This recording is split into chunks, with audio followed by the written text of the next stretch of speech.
CBD experiments. No? So ANOVA, which is short for analysis of variance, no? So it's a statistical method, no, used to test the differences among means.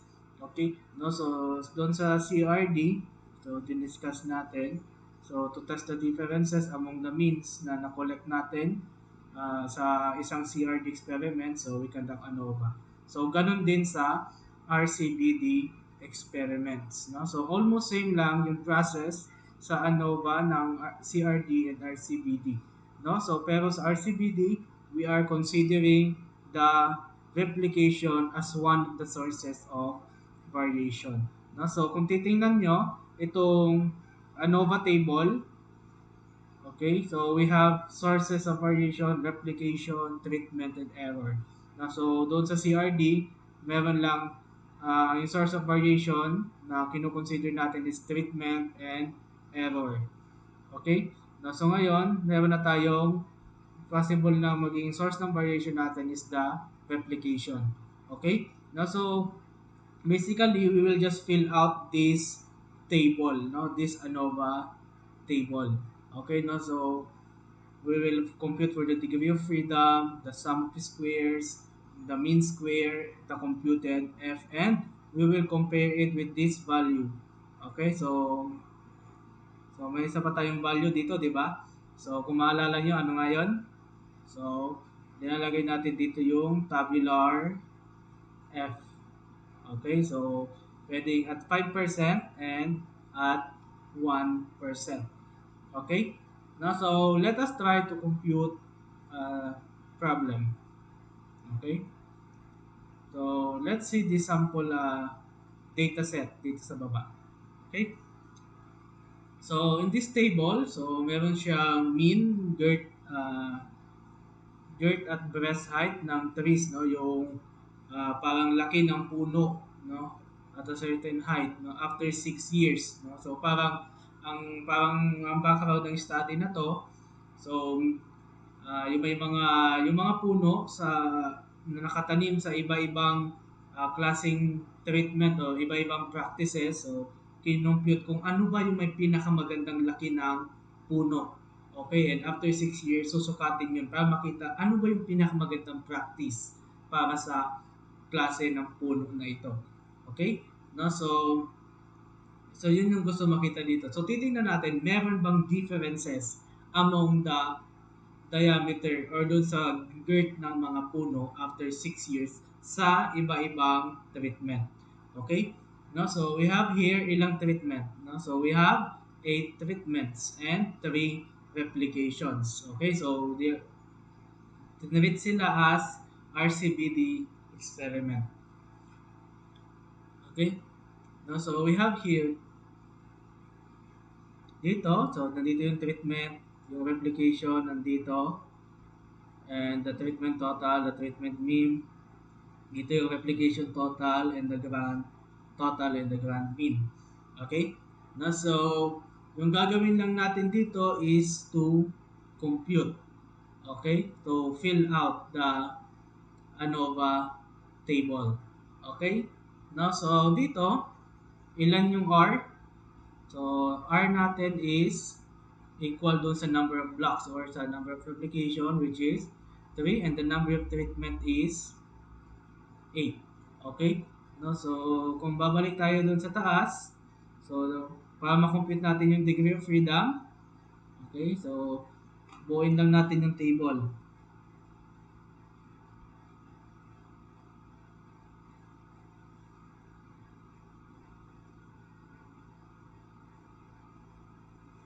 Okay?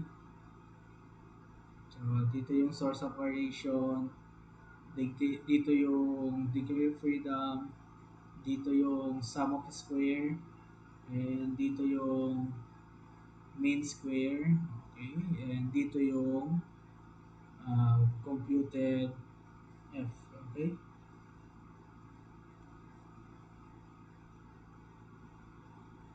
So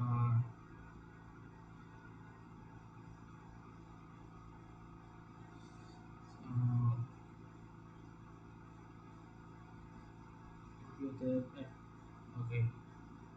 So we have here, F. So meron tayong by replication. So sources natin. So replication, treatment, and error. And meron tayo dito yung total. Okay?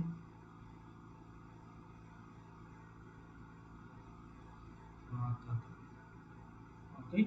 No, so sa degree of freedom, paano nga yun? So sa degree of freedom, the formula is R minus 1. Okay, so kung ang R natin is 3 and yung R natin is 3, so ibig sabihin the replication degree of freedom natin ay 3 minus 1 is equal to 2. Okay, so para sa treatment, so t minus 1. So kung ang t is 8, so minus 1, 7. Okay? So, para dun sa error, so sabi dito, r minus 1 times t minus 1. So, i-multiply mo lang daw yung r minus 1 sa t minus 1. So, pag minultiply mo sila, 2 times 7, so we have here 14. Okay? So, yung sa total naman, rt minus 1. So, multiply mo lang. So, 8 times 3 minus 1. So, 8 times 3 is 24. Minus 1 is 23. Okay, so kung i-check mo siya dito, 14 plus 2 plus 7 is 23. So, pwede din yon. Okay, so paano naman yung sum of squares? Okay? So, kung babalikan natin dito sa ating reference, yung formula for the sum of squares is ganito. Okay? Okay. So, una natin kukunin yung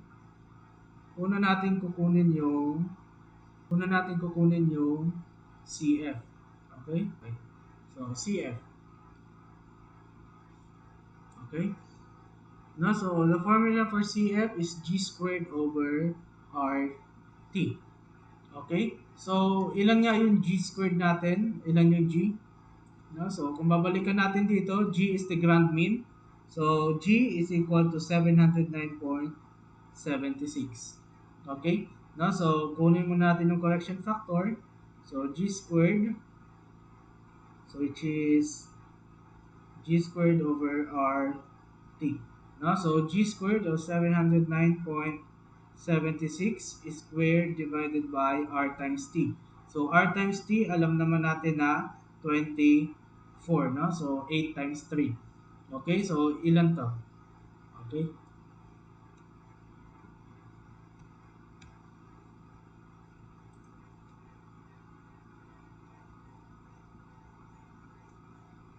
Okay?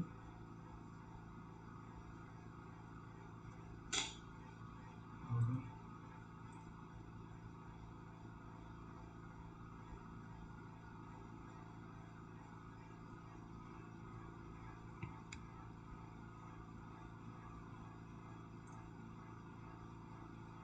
Okay. Shift 9. Okay. Okay. So, kung i-calculator natin siya,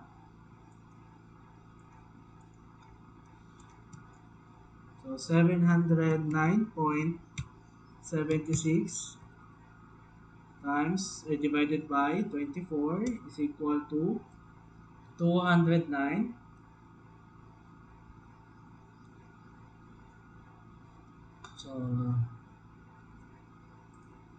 So 20,989.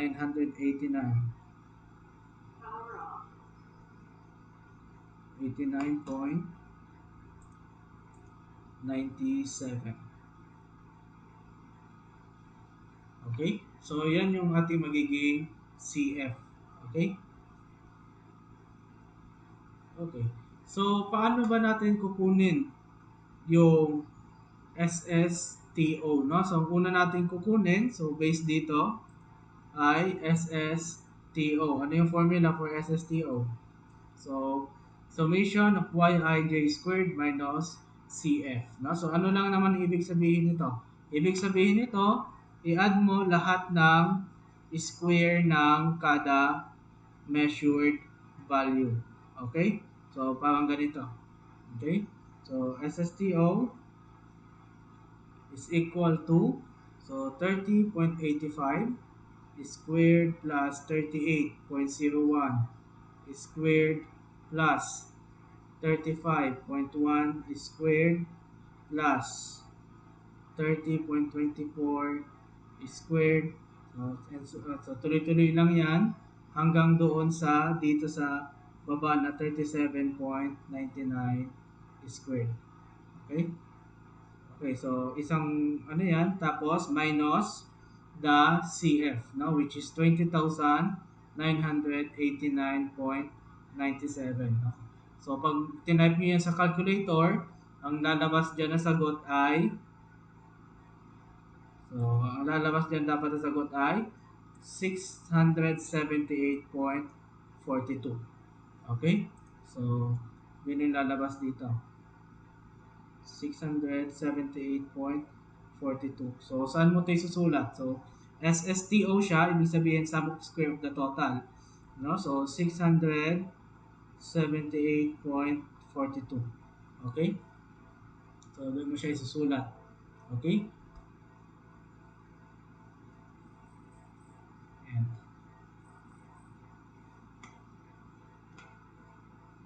So, ano yung next natin i-compute?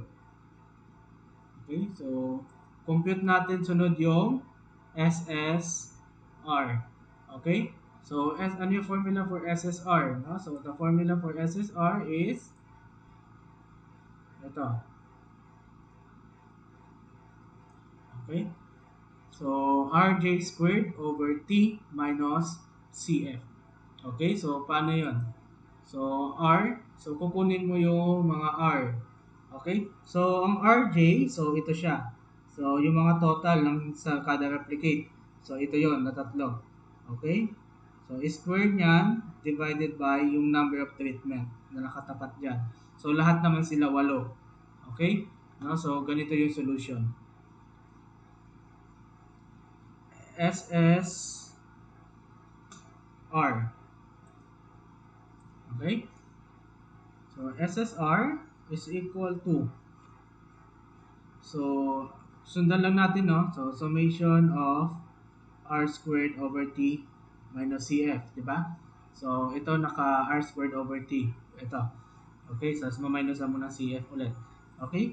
So, R squared, so, summation lang, 221.15 squared divided by 8 plus 228.02 squared divided by 8 plus 260.59 squared, okay, divided by yung t na nakatapat doon ay 8. Okay? So, isang grupo yan. Tapos, yung pag inad mo yan, maminusan mo ng CF. So, yung CF nga natin ay 20,989.97. Okay? So, yung magiging sagot niyan dapat ay 110.98. Okay? So, 110.98. Okay. Tapos, so, yun na yung susulat natin dito. So, since SSR yon, so SSR, so 110.98. Okay?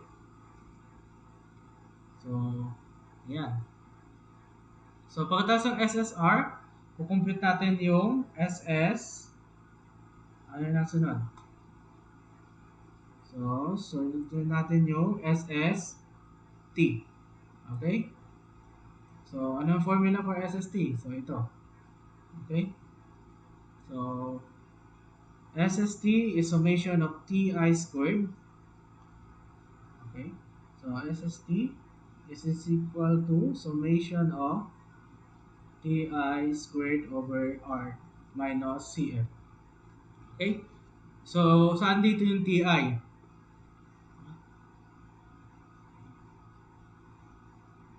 Okay. So, ito yung TI, no? Okay? So, yan. Ito. Na 8 yan. Okay? So, ganun din yung pattern, no? So, yung square nito, divided by kung ilan yung replication dito, yung R. Okay? So, lahat naman sila tatlo. Okay?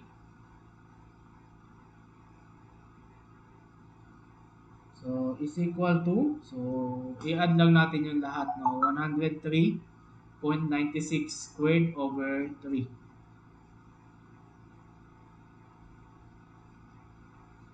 Squared. So, ilan yung R na nakatapat sa kanya? 3, no? So, plus. So, plus 94.6 squared over 3.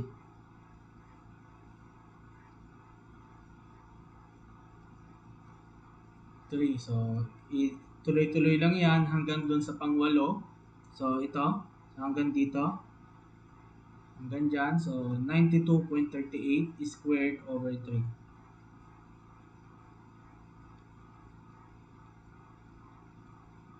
Okay? So, add mo yan na tatlo, ay lahat yan ng walo pala. Add mo yan na walo. So, minus CF. Okay? So, ilan na yung CF natin? So, yung CF natin ay 20,989.97.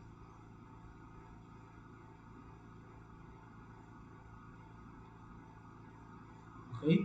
So, yung magiging sagot dapat dito ay ilan? Okay. No? So, magiging sagot dapat dito ay 426.45.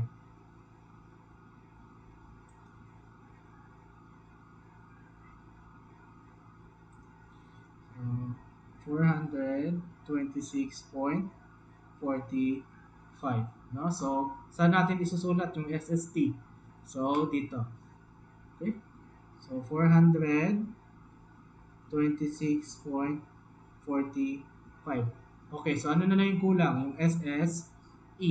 No? So, paano natin ba i-compute yung SSE? So, ito yung formula. Okay, the formula is SSE is equal to SSTO minus SSR minus SST. So, bale, ibabawas mo lang yung SSR plus SST doon sa SSTO. Okay? Again, balikan natin.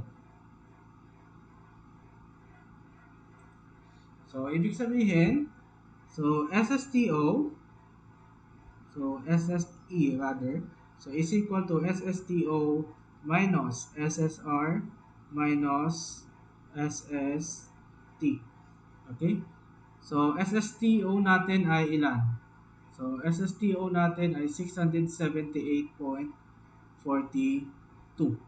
Okay? So, lagyan natin ng marker.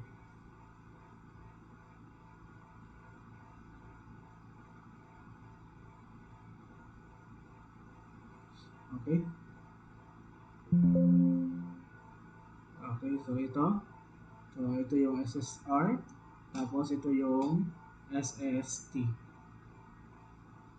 Okay.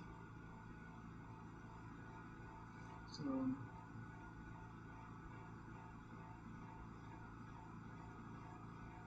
so,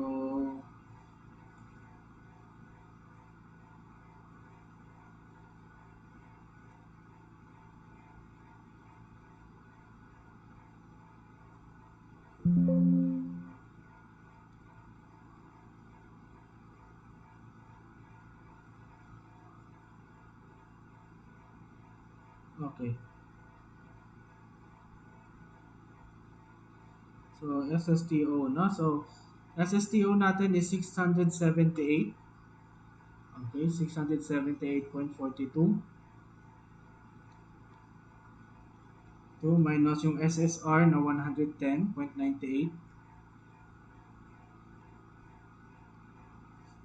8 minus 426.45. So, pag minus natin yon,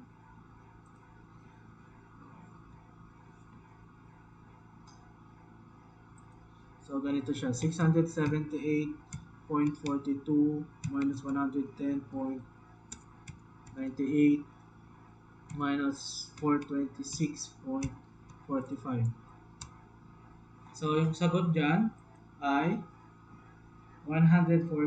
Sagot dapat dyan ay 140 140.99. Okay? No, so check natin. No, so yan. So around 140.98 to yan, pwede din 142.99. Okay? Tapos saan natin yung sulat? So sulat mo na siya doon sa ANOVA table. Okay, 140.99. Okay? Yan. So kukunin naman natin yung MS.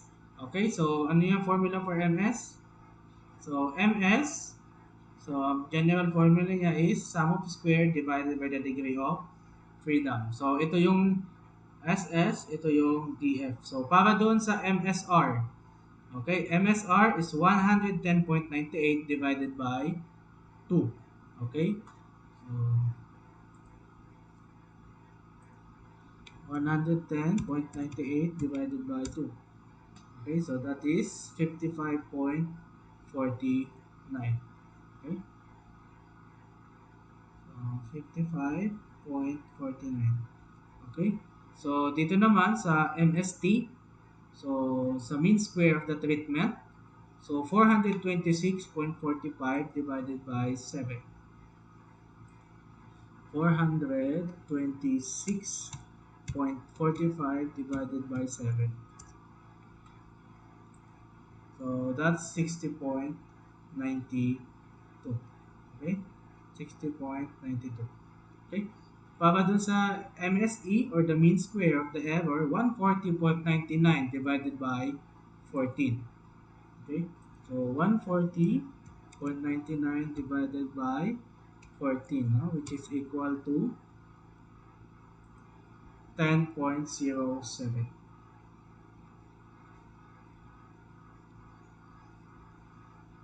Okay. So, paano ba natin i-compute yung computed F? No? So, yung computed F natin, ito lang yung formula. MST divided by MSE. So, saan yung MST? So, ito and yung MSE. No? So, hindi na natin dito gagamitin yung MSR. Okay? So, MST and MSE lang yung kailangan natin. Okay? So, i-divide lang natin. So, yung MST natin, so F is equal to 60.92 divided by 10.07. So, ilan yan? So, 60.92 divided by 10.07. So, that would be equal to 6.05. Okay? So, 6.05. Okay? So, paano natin ma-check yung significance? Okay? So, dapat tingnan natin yung critical na F value. Okay? So, magdadagdag tayo dito ng isang column. Okay? So, pagdagdag mo dyan ng isang column, no? So, tabulated F at 5%. No? So, at 5% yung hahanapin natin. Okay? So, gagamit tayo ng tinatawag natin na F table. Okay? So, this is an example of F table. So, tingnan nyo, before kayo magbasa, so tingnan nyo yung nandito. Okay? So, yan. So, tingnan nyo yung nandito. Okay? Yan. No? So, hinahanap natin is 5%. So, 5% is 0.05. No? So, nandun digo sa taas. No? So, ito. So, alpha is equal to 0.05. Okay?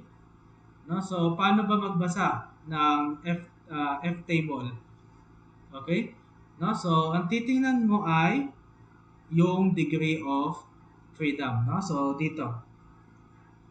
Dito ka magbabasa sa degree of freedom. Okay? So, kailangan mo ng degree of freedom ng treatment and yung error. Okay? No? So, ito and ito. 7 and 14. Okay? So, alam mo na, 7 and 14 yung babasahin mo. So, i-check mo na siya dito sa So, yung DF, yung degree of freedom para sa treatment, so sa taas babasahin, dito sa taas. Tapos yung sa error dito sa gilid. Okay? So, since 7 and 14, no? So, titingnan natin saan sila magsasalubong. Okay? So, dito naman. So, magsasalubong sila dito sa 2.76. Okay? Ito. Okay? So, yan yung 2.76. So, yun yung critical F value. So, that is 2.76. Okay? So, ngayon, ang gagawin mo na is you will compare. Okay? Okay. So, yan. So, di ba you will compare na? Okay. So, yan. So, since you will compare, no, so you will compare the computed F with the tabular F. No? So, pag ano nga, same lang ang rule doon sa ANOVA ng CRD. Okay? Okay. So, if the computed F is greater than the tabular F, no? So, ibig sabihin that there is a significant difference. Okay? So, if the computed F is less than or equal to the tabular F, so therefore non-significant. Okay? Okay. So, nilagay ito NS, dito ay asterisk. Okay? So, dito, ano ba yung interpretation natin? No? So, interpretation natin, since mas mataas yung F sa tabular F, ibig sabihin, there is a significant difference among the means. Okay? No, so, yun. Ganun yung pag-conduct ng ANOVA for RCBD experiments. Okay? No, so, paano natin, how will we test kung ano yung pinakamagandang treatment? Okay? So next step, so the next step would be a post-hoc test. Okay? So we can do DMRT or LSD. No? So if you have questions, no, so please do not hesitate, no, to contact me to our group chat or our direct messaging app. Okay? So I hope you understand anything. So thank you and goodbye.